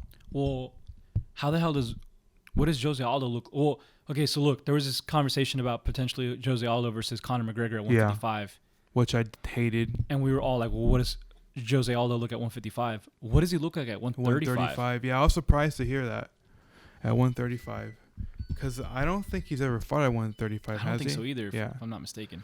Yeah, I don't know how that fight would play out. I don't think that'd be his advantage if he's in a weight cut. And look, here's what I gotta say. So Henry Cejudo, right? There's already people. This is already buzzing in their head when I say his name. It's his shtick, right? I can't. Like the two main guys that you think about right now are Colby and Henry. That like when you think about them, the first thing you think about is not their skill set or their anything like that. It's how annoying they are and blah, blah, blah, blah. Henry right? Cejudo is absolutely annoying. Now, and when we were going to go see him, I promised you I don't want to get an autograph. Yeah, I know, from this you guy. told me. Yeah. Keep me away from this man. Here's the thing. I don't get bothered by that stuff at all. At all. It doesn't affect my opinion about these guys in the slightest bit, right? But it obviously affects most people, how they feel about that fighter, right? My only issue with the shticks themselves is that it causes people to stop being objective. They get so caught up in like how upset they are or like how much they dislike a fighter that it affects the way that they analyze and think about fights, right? The reason I say this is because I'm about to say something that I'm sure a lot of people are going to disagree with. And to be fair, I think at least a portion of those people that disagree with me are going to disagree with me for the reason that I just stated. But if they do Henry Cejudo versus Jose Aldo at 135, I'm picking Henry Cejudo all day long. I would agree with that. Yeah. If they fought, I'd pick Henry too. Yeah. Yeah. So I don't know. I feel like that's probably gonna create some discussion online. We'll see. I mean, here's what I think makes the difference. I think. The advantages. And that's not a crazy thing to say. No, and Jose Aldo has all the obvious advantages. He's a former featherweight champion. Right, but he's in the tail end of his career right now. He is, but he's still Jose Aldo. For sure. He lost his last fight, but He still looks as dangerous as ever. I think Henry Cejudo right now is at the peak of his prime right now. Yeah, absolutely. He's just got such a well-rounded skill set now. Yeah, I know. I would agree that I'd pick Henry Cejudo. And his determination, his hunger, his skill set, his willpower, like all of that stuff that he's displayed. He's a bit too cringy for my liking. Right. But in the cage, he's a great fighter. He is. He's a great fighter. But I have my objections about him. No. His fight. Now, speaking of objections, I hope this fight doesn't play out because there's... No, I don't either. I hope it doesn't either. I think there's better fights that he should and do. Also, I honestly, how did that even come up? Because come to think of it, it doesn't even really make that much sense. Because as we've discussed, the next time Henry Cejudo fights at 135, realistically, is the middle of next year. Yeah. That's a long way. Is Jose Aldo just not going to do anything until the middle of next year? Possibly. Fighters they tend to do that. Right. They'll just wait. Now, even that being said, he's not fighting until next year. There's other people that are more deserving that I would like to see fight Henry Cejudo at 135 for the belt. Yeah. Than Jose Aldo. So. Yeah, I definitely. I'm not sure where this fight came from. Yeah. Yeah, I obviously agree with you. I pick Henry Cejudo easily beat Jose Aldo, but it's not a fight I want to see. No, actually, I don't think it's the right fight to make. Come to think of it, this whole talk started because an interview with Jose Aldo came out where he said he wouldn't mind moving down to 135 to fight Henry Cejudo, and people love Jose Aldo, so yeah, I'm pretty sure that's why this fight blew up. What's next? Scott Coker calls Ryan Bader the greatest heavyweight fighter on the planet. I give a lot of credit to Scott Coker for standing behind his guys. 100%. I can respect that a lot. I don't agree with his statement. No, yeah. So but I respect him for sticking by his fighters. Yeah, that's Ryan Bader gets shit on a lot, probably because he's the heavyweight champion at Bellator. He's a double champ. He's a double champ. Not disrespect the man like that. Yeah. But I mean, just open a Wikipedia and look at this dude's. Not that says everything, obviously, but the guy is a really talented mixed martial artist. For sure. He's got a great skill set all over the place. He seems to be peaking in his career a little later on, which is interesting. But yeah, man, I think like if we're gonna do an overall ranking, like pound for pound, like across all promotions, with that heavyweight division, okay. Yeah, I'd put him up there in the heavyweight division. I put him at my third. Oh, okay. I think DC still is number 1. Yeah. I think Stipe is 2, and then I put Bader at 3 over Francis. Bader would probably be in my like top 6 or 7. Yeah. But, so you put Francis over Bader? Yes. Interesting. Okay. Yeah. And here's the thing. And this will, I mean, I don't know. Here's where the conversation comes in. If we're talking about an overall skill set in mixed martial arts, Ryan Bader, obviously, right? Obviously. But the thing is, like, I mean, let's just get it right to the... I think you have way too much respect for Francis. Yeah. I get you, right? Because he's so one-dimensional. But that's the thing, though, is that, like, he's fought some guys that, like you don't think Cain Velasquez knew that? But Cain Velasquez is not the Cain Velasquez we're used to. No, he's not. He's also at the tail end of his career. Right. You know, he went down because he, he twisted his own ankle. Right. Well, let's put it this way. I'm going to feel the way I feel about Francis until I see someone do what Stipe did to him. If someone does that, if someone does that all over again, and then it's like, oh, obviously he has holes in his game. I just look at the guys that he's beating. He's beating Cain, who I love Cain Velasquez, no knock on him, but he's in his tail end of his career. Who else did he beat so far? He beat a very tough JDS. JDS, correct, but again, JDS is not a DC Stipe, right? He's not that high level like he was before. He's also I would disagree, actually. I don't think so. In his 2 fights, I mean, his fight versus So you're telling me if Stipe and JDS wins, you're gonna lean on JDS? If Stipe and JDS fight? Correct. Oh no, I'm still leaning on Stipe. And then you're gonna tell me that DC and JDS fight, you're gonna lean on JDS? If who and who fight? DC and Junior Dos Santos. No. So where would you say that gap is between talent between those 2 fighters and JDS? I would say that JDS is probably the best heavyweight not named Stipe or DC or Francis. So, okay, I want to see who else is on that, or who else is out there. He was obviously better than Derek Lewis. I can see that. He put on a great performance versus Derek Lewis. By the way, guess who just made number 1 pound for pound? John Jones. John Jones is now number 1. Did you see what he posted on Twitter? That Stipe is the greatest of all time? No. John Jones, I think this morning posted, he's like, the new pound for pound rankings are in. At number 1, Daddy. I like that. That's funny. I know you like that. Yeah, number 2 is Khabib, 3 Cejudo, and then wow, Stipe went up 7 spots. He's now number 4. Okay, hang on a minute. Hold on, where's my boy Conor? 13. Oh my god. All right, back to conversation. So he shouldn't be on the rankings. You know what? I think you're right. Because I'm looking at these other guys. There's Francis at 2, Curtis Blades. I think JDS would take that fight. Derek Lewis, I agree. Alexander Volkov. Yeah. I definitely agree. And Overeem, I agree. So yeah, no, I agree with the statement there. But I look at like DC and Stipe. I just feel like the skill and where they're at right now is far above than these other guys. Yeah. So, but the whole point of this little chit chat Francis Ngannou is that Curtis Scott Coker. Blade. What are you doing, my guy? I get it. You're sticking behind your guys, and Ryan Bader is one of the best in the world. But yeah, come on, bruh. I don't know if Ryan Bader if him against Francis, if they fought, who would I would lean on Ryan Bader personally, If but you fight who? Francis Ngannou. Okay. I can see it being a close fight, but I think Ryan Bader, his hands are a bit quicker. Yes, he doesn't hit as hard as Francis. I can see him being, because isn't he like a really good a wrestler? Yeah, he's fairly athletic. Because you got to remember he's actually a light heavyweight. Yeah. I don't know. I would just lean with Bader on that fight, but yeah, I don't know. If I'm looking at the rest of the competition, I would agree that Francis. That's another good poll. Hypothetically, Bader versus Francis. I Who wonder would how win many that people would fight? agree with you. Yeah, how many people would take Bader? We can post that up and Yeah. see what the world For thinks. sure. But yeah, no, kudos to Scott Coker for sticking by his fire like that. That's good on him. But I don't think he's the best heavyweight right now. Speaking of Ryan Bader for a second, shout out to Brandon the Truth, who believes that Ryan Bader will soon no longer be the heavyweight champion at Bellator. He's gonna lose to Czech Congo. Interesting. Mm-hmm. We'll just have to find out. Right? We should screen cap Scott Coker calling Ryan Bader the best heavyweight in the world and see what happens when he gets beat by Czech Congo if Brandon is in fact the truth. Yeah. What else you got on your agenda? Contender series tonight. We'll see how that rolls out. Okay.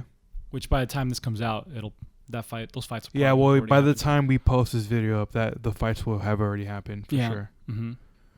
What else you got? I think that's pretty much it for now. We don't have any. We have a Bellator this weekend, but we don't have a UFC card this weekend. Yeah, no UFC Bellator card is it's all right. It's all right. The only fight that I'm looking forward to is Matt Mitrione and what's his name? Sergey Kharitonov. Yeah. Yeah. I'll Ricky be looking Bandejas is fighting this weekend too. On that card? Yeah, on that really? card. I He's didn't buried see in the prelims, if I'm not mistaken. Interesting. Yeah. I would love to see him running back with James Gallagher. Interesting. Not much MMA action going on other than Bellator. Yeah, I mean, I think that pretty much covers it this week. You were mentioning that Conor shouldn't be in the pound for pound. No. Please state your case, please. Okay, so Conor. Should I drill you now or wait till later? I'm just kidding. So this is in no way just plain Conor hate or whatever. Okay. It's just the simple fact that Oh, we didn't talk about the Conor incident. Oh, him hitting the old man? Yeah, so give your thoughts when you saw that video. It's just Conor being Conor. I mean, I think everyone's going to say that. I don't understand why he's doing these things. Yeah. I don't understand. Yeah, Conor he's definitely a bit of a hothead. Personally, Can't I don't control his emotions. Personally, I'm not on the same boat as everybody else though, and all of this negativity. I personally don't know what it's like to be that dude. Okay. I don't know what it's like to be in that situation. For sure. I don't know what it feels like. That's not giving justification to his actions. Mm-hmm. I wish just like everybody else, I wish he would stop doing all that shit, get back in the cage, get back to being Conor, or just retire officially, step away from the game, and just let the game go on. Yeah. You know. When I saw the video, I wasn't surprised. Isn't that sad? Yeah, it is sad. Yeah, when I saw the video, I wasn't surprised. I was like, well, it's Conor. It is sad. At the same time, I didn't jump to conclusion. I wanted to get the facts first. It seems like that video was recorded back in April, so that was a while ago. So I don't know what happened. Apparently, like, the guy didn't want to drink his whiskey. Yeah. And from what I read, he insulted him. I don't know what he said. But Conor took offense to that and then threw a punch at him. So. And then gave him that proper left. Yeah, I agree with you. Conor needs to tighten up his actions off the cage. Or he's going to keep getting himself in trouble. But Conor being Conor, I don't know. He's a bit of a hothead. Yeah. Can't control himself. What were you saying about Conor? You're towards your last statement, you were saying that. Yeah, I was saying he should that either retire. He shouldn't be in the rankings because so he's only fought once in the last 3 years. So the pound for pound, I can agree. That he shouldn't be that high right now. As far as him being in the rankings, I mean, he's still there. Oh, Nick Newell makes his debut in Bellator this weekend. Does he? Yeah. Well, hold on. Let's finish off the Conor talk real quick. So you don't think he should be ranked right now? No. I think he should still be ranked because he hasn't retired and he's still in there. It's been 3 years since the last fight, though. 3 years? Yeah, since his last victory. No, but his last fight was last year. Yeah, and he got whooped. Why would he be on the rankings? Yeah, well, Khabib whoops everyone. You can't hold that against him. What if he fights another fighter? Is he going to get whooped? But you can hold it against him that he hasn't fought anybody. Everybody else that's on the pound-for-pound ranking list has a significant victory. But Conor's in a different position. He's not just a regular fighter. But listen, I know, but at some point you got to start treating him like another fighter. At least when it comes to matters like this. Like, no, he gets special treatment, like, for a lot of things. I don't think he should get special treatment. A lot of high-profile players get special treatment. That's 100%. Not new. Yeah, but that's nothing new, you guys. But this is something that is valid. Everybody else that's on that pound-for-pound list has a significant victory within the last 12 months. Okay. He does not have a significant victory in over 36 months. Okay. I definitely get where your case is. I think what Conor's doing is waiting to see what's next for him. Let me ask, let's see. Is Tony Ferguson on the pound-for-pound list? No. That's a mistake. How is Tony Ferguson on the pound-for-pound rankings list right now? I can see him being above Woodley. Woodley's 14. Okay. I can see him that. I can see him. But even Woodley in the last 12 months has a finish over Darren Till. It was the first finish of Darren Till, and it was a title defense, which Conor doesn't know what that is. So. Yeah. Oh, I just hear hate from you. That's all. It sounds like it's hate. It's frustration. I love Conor. I'm a huge Conor fan. Again, I think people need listen to how I reacted to that incident with the old man. Clearly, I'm not on the same page as everybody else that just wants to lambast Conor and talk shit. This isn't anything against Conor. It's against just like it just doesn't make any sense that he's on the rankings. Right. That's all. Like it's not me like saying that like giving him an unfair take on an upcoming fight or something. It's just he doesn't belong on that list. He's not. He hasn't fought. He hasn't had a victory in 3 years. Right, but then there's other fighters who haven't fought in like over a year. There, like Stipe hasn't fought over a year. Mm-hmm. He didn't lose his spot. No, he didn't. But he just fought last weekend, won a title. Right. No, so Conor's approaching the 1 year mark. Here's an even. He hasn't fought in 9 months. Here's not something even extended. He has one fight in the last 3 years. Okay. We didn't even have anything from him announced or like even close to announced. Like I could know that he's waiting. We know that. I could see that argument that like, okay, maybe he shouldn't have been on the list over the last couple of months, but he has a fight now. Like he has a fight coming up. Leave him on the rankings because he's got a fight coming up. He's fought once in the last 3 years. He got smashed. Mm-hmm. There are more people that are more deserving of being on that list, and he doesn't have a fight announced. Conor's in a different position than these fighters. He's not a regular fighter anymore. Well, no, I agree with that, but I still think a guy like Tony Ferguson should be on the list instead of pound for pound. Yes. Okay, well, that's a different argument for a different day. Yeah. But right now, Conor's in a different position than all these other fighters. He's not a regular fighter. So you're okay with him being on the list for pound or for the rankings of lightweight? For pound for pound. Oh, I thought we were talking about for the lightweight rankings. Well, any rankings, honestly. The pound for pound at 13, he's been going down. So eventually he's going to be gone. Yeah. So like on the lightweight list, I'm okay with that because he's had a lightweight fight. Yeah. So yeah, at number 2, and he fought the champion. Right. So. At number 2, I'm okay with him there. Yeah. Okay.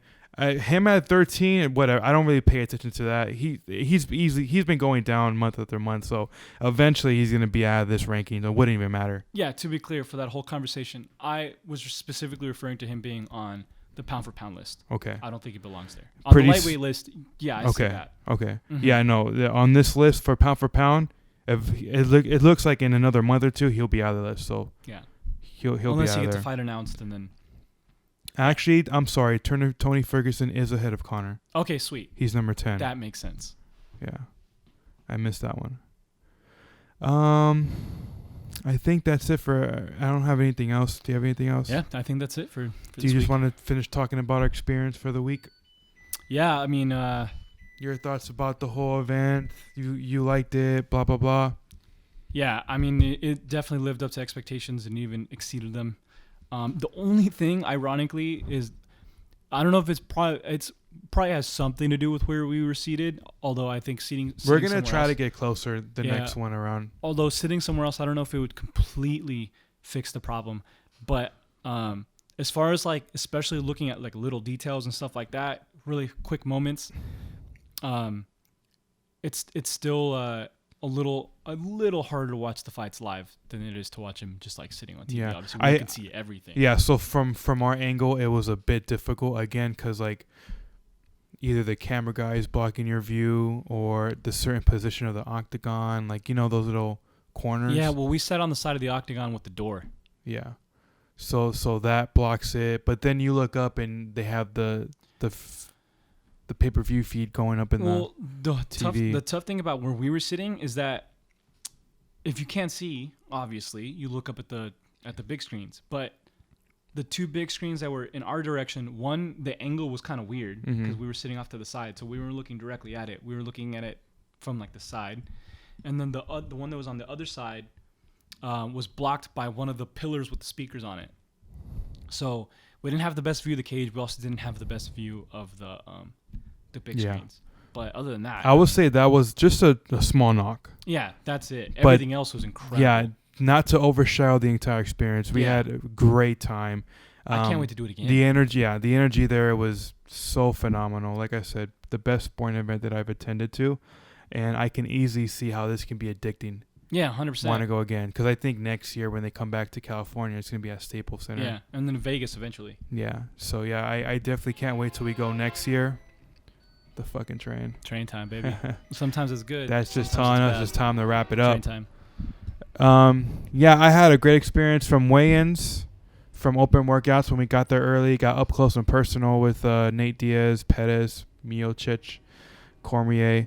I didn't like the positioning of the weigh-ins because I thought we were going to be really close, and we weren't close. Right. They held that front section for team members of the fighters and media. Yeah. And if you paid for the VIP experience, which I heard was ridiculous expensive. So we were a little bit backwards, but it was cool to be there still and to experience it and see Joe Rogan come out and announcing all the fights. Yeah. And then Saturday was an all-day thing for us, but I had such a blast, and it was cool meeting these fighters and getting pictures and walking away with some signed gear, and then watching the fights and seeing how it was all set up. And the Honda Center is a great arena too, and I had a blast, and I can't wait to go back again. I wonder how other promotions, how they are compared to what the UFC puts together. We'll probably check out Bellator here in October. Yeah. But I love the fact that, and I was telling you how accessible these fighters are, right? Yeah. Like when we were walking around, we were literally passing by some high level fighters. Like, oh shit, there's Juan Archuleta. Yep. I can get an autograph from him right there, right? When you look at other sports like basketball and football, it's like you never see these guys. It's hard to be so close to these guys, right? Like you just you see them, but they're far away, right? Yeah. You have to catch them at a right moment away from the game to get a pick or an autograph, or you have to wait outside the bus. Yeah. Right? Here is different. Right. Like they had a 4-hour meet and greets with these guys. You can just go up, give a handshake, have a conversation. Some of these guys like that are fighters literally attend these events as casuals. Yeah. You know, like I'll never forget the day on that Wednesday when we were watching the open workouts and I turned to my left and I see the coach of Henry Cejudo, and you're sitting there having a conversation with the guy. Yeah. You know what I mean? Like that's an awesome ass experience that you don't get from other sports. Right. You know, so I think that is what separated for me than these other sports. Like it was memorable, cool experiences. Like they're just guys, like regular guys, right? You don't like the way they carry themselves. They don't want you to view them as this bigger than life people. Right. They just want you to view them as an everyday person. They're just fighters. Yeah. That's what they do for a living. So it was cool, and my highlight was for sure meeting T-City, and I'll never forget that, how happy I was, and he was super cool. Yeah. And and I just had a great time there, and I can't wait to go again. Yep. Shout out to Mini Khabib too. Mini Khabib, yes. As soon as I pointed her out earlier, and then you wanted to get a picture, and she was nice, and we saw her little entourage that she had. Right. But yeah, thank you for retweeting our picture, and hopefully you follow us. Yeah. So thanks guys for listening so far. We're just starting out, so any tips or suggestions? I've had a few tips come in the pipeline from friends. So sweet. So yeah, Mark just leave Anthony, I'm gonna give a comments. shout out to my boy Mark Anthony. He's been watching this podcast from the very beginning, listening to all the episodes. I appreciate it. Sick. Thank you. I give him a lot of texts like, hey, what do you think about the podcast? Anything you see that we could do differently? He's giving us tips, so I appreciate that, Mark. Yeah. So yeah, seriously guys, just let us know. Leave some comments down there on Instagram, YouTube, Twitter, and we'll see you guys next week. Peace.